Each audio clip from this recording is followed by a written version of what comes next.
जिस तरीके से मोदी जी अभी फ्रांस गए और उन्होंने राफेल डील की है, और जिस तरीके से एयरफोर्स काफ़ी टाइम से ये इच्छा जता रही थी कि उन्हें उनके पास एयरक्राफ्ट की कमी है, तो इस पर आप क्या कहना चाहेंगे?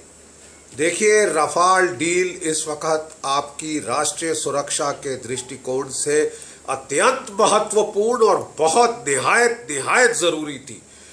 पिछले 10 सालों से हमारी जो एयरफोर्स की स्क्वाड्रन स्ट्रेंथ है, आज के दिन 45 स्क्वाड्रन होनी चाहिए थी, ये 34 से भी कम आ गई है। कई लोग तो 28 स्क्वाड्रन पे ये आ गई है।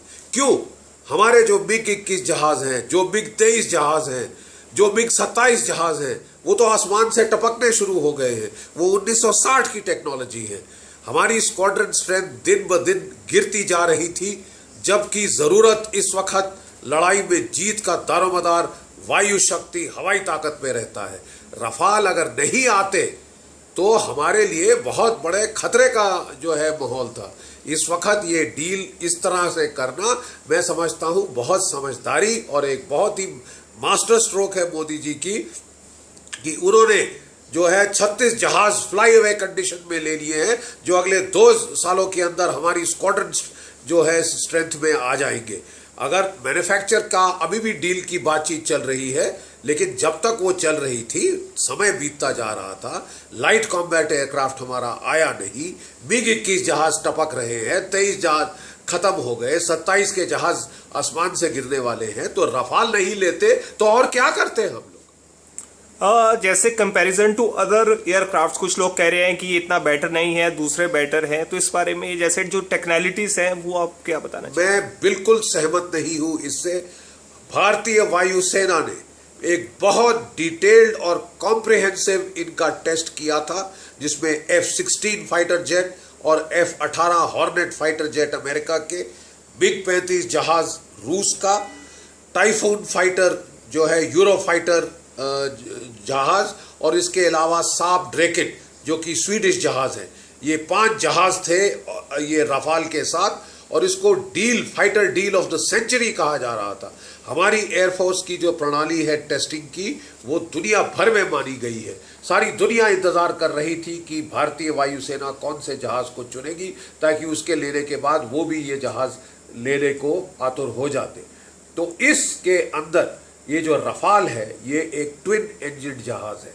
मतलब एक इंजन फेल भी हो जाए तब भी ये जहाज उड़ता रह सकता है। इसकी रिफ्यूलिंग एयर टू एयर हो सकती है। ये 4th जनरेशन प्लस का फाइटर है। इसकी जो रडार और इलेक्ट्रॉनिक्स बहुत ही ऊंचे दर्जे की है, और खासकर इसके जो इलेक्ट्रॉनिक काउंटर मेजर्स हैं वो लाजवाब है।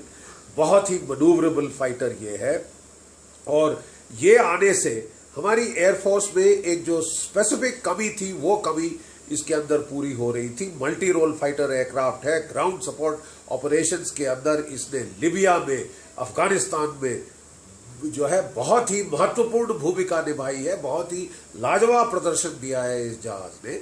इसमें कोई ऐसा एम नहीं, और इसमें नई टेक्नोलॉजी थी जो कि F-16 और F-18 में नहीं है। तो ये टेक्नोलॉजी के लिए हमने ये जहाज खरीदा था, क्योंकि हमको ये टेक्नोलॉजी, फ्रांस ने कहा था कि वो टेक्नोलॉजी ट्रांसफर भी इसके लिए करेंगे। दूसरी बहुत ही बड़ी सिफ्त जो इस जहाज की है, वो है मेंटेनेबिलिटी। इसकी मेंटेनेंस करना बहुत आसान है। मॉड्यूलर इसके पार्ट्स हैं। एक सिस्टम खराब हो जाता है, वो पूरा सिस्टम हटा के दूसरा मॉड्यूल डाल दिया जाता है। इसका मतलब इसकी जो सर्विस टर्न अराउंड टाइम है वो बहुत अच्छा है। ये बहुत कम टाइम डाउन टाइम रहता है इसका, और इसकी सर्विसेबिलिटी रेट बाकी जहाज़ों से, खासकर रूस के जहाज जो वैसे तो बहुत सस्ते होते हैं शुरू की खरीद में, लेकिन बाद में मेंटेनेंस पे उन पे बहुत खर्चा लगता है, टाइम बहुत लगता है। वो केवल 50% टाइम या 65% टाइम जो है, 55% टाइम भी अवेलेबल होते हैं। जबकि ये जो जहाज़ हैं फ्रांस के, ये हमारे 70-80% टाइम इनकी अवेलेबिलिटी रहती है लड़ाई के मैदान के लिए। तो इससे जो लॉन्ग टर्म इकोनॉमी है उसमें बहुत फर्क पड़ता है। देखिए, सीधी बात यह है कि हमारी वायुसेना ने जो है 1990 की दशक में मिराज 2000 जहाज खरीदे थे। ये जहाज़ों ने कारगिल की लड़ाई में बेमिसाल काम किया, और मतलब एयरफोर्स तो इसके गुण गाते नहीं थकती थी इस जहाज के। उस वक्त हमारी एयरफोर्स चाहती थी कि वो जो है कोई 2 या 3 स्क्वाड्रन मिराज फाइटर्स और ले ले, लेकिन लेते लेते इतनी देर हो गई कि वहां मिराज 2000 की असेंबली लाइन ही बंद हो गई और फ्रांस ने बोला साहब अब तो हम उसका अगला जनरेशन फाइटर रफाल बना के आए हैं। मतलब जहां मिराज 2000 इतना अच्छा है, जिसने कारगिल के युद्ध में इतना लाजवाब काम किया है, तो ये जो फाइटर है ये तो उसके भी आगे दर्जे का, अगले मार्क का है, अगले मार्के का है उसका ये फाइटर। आप क्यों नहीं ये चॉइस एयरफोर्स के ऊपर छोड़ते जिनको इस जहाज को लेके लड़ना है? जैसे हमारे सिविलियन फ्रेंड इस पे कभी बात करें तो अच्छा है। जैसे कुछ पॉलिटिशियंस इसका विरोध कर रहे हैं, उसका क्या कारण आप मानते हैं इसका विरोध का?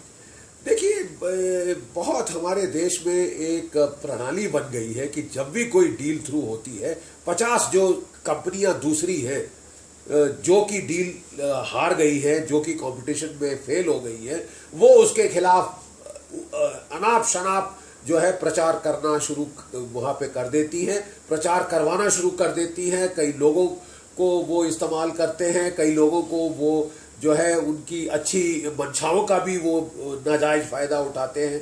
पार्लियामेंटेरियंस को चिट्ठी लिख देंगे और वो जो है बड़ा दुष्प्रचार करते हैं। इससे होता यह है कि हम लोग ये डील बैन कर देते हैं, नुकसान होता है भारतवर्ष की सशस्त्र सेनाओं का, जिनको इस जो है लड़ाई के आले से वंचित रहना पड़ता है। तो प्लीज अब ये जो है आप अपनी एयरफोर्स से पूछिए उसको कौन सा फाइटर चाहिए, जो हमारे पायलट जिनको उस फाइटर को लड़ाई के मैदान में उड़ाना है, जंग करनी है जिसके साथ, उसको अपना हथियार चुनने दीजिए। बाकी सब लोग इससे दूर रहे तो बहुत अच्छा। Thank you so much sir.